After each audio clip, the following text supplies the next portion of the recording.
Kinausap ni Pangulong Rodrigo Duterte kahapon ang mahigit 1,000 mayors kaugnay ng kanyang kampanya kontra droga. Pagtitiyak di mano ng Pangulo, mananagot sa batas ang sinuman sa kanilang mapapatunayang sangkot sa droga. May report si Chino Gaston. Hanapin mo yung pangalan mo dyan, Mayor. Pag nandyan yung pangalan mo, may problema pa. Talagang papatayin kita.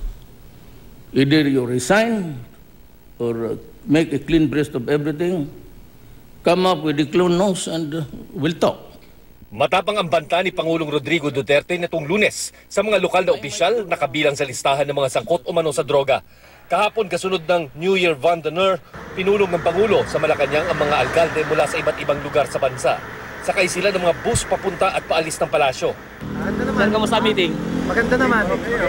Ayon kay Presidential Communications Office Secretary Martin Andanar, mahigit 1,000 ang mga mayor na dumating. Hindi raw pinayagan si Andanar na magsalita kaugnay sa mga nangyari sa pulong. Just like a barangay captain who'd like to talk to all of his kagawan. So you have the president who is the leader of everyone, the chief executive, the commander-in-chief. He is the head of everybody. But sir, and he wanted to talk to the local government.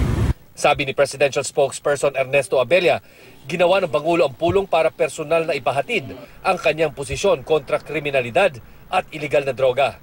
Hindi na rin binanggit ni Abella kung ano ang iba pang detalye kaugnay nito.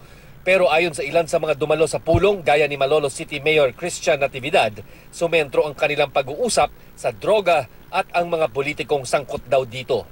Ito rin ang sinabi ni Lapu-Lapu City Mayor Paz Radaza. Parang courtesy call daw ng lahat ng mga mayor ang nangyari. Ayon kay Radaza, hindi nabigyan ng pagkakataon ng mga mayor na makita ang listahan ng mga kasamahan nilang may kaugnayan umano sa iligal na droga. He is emphasizing more nga this is a serious problem. We have to deal on this.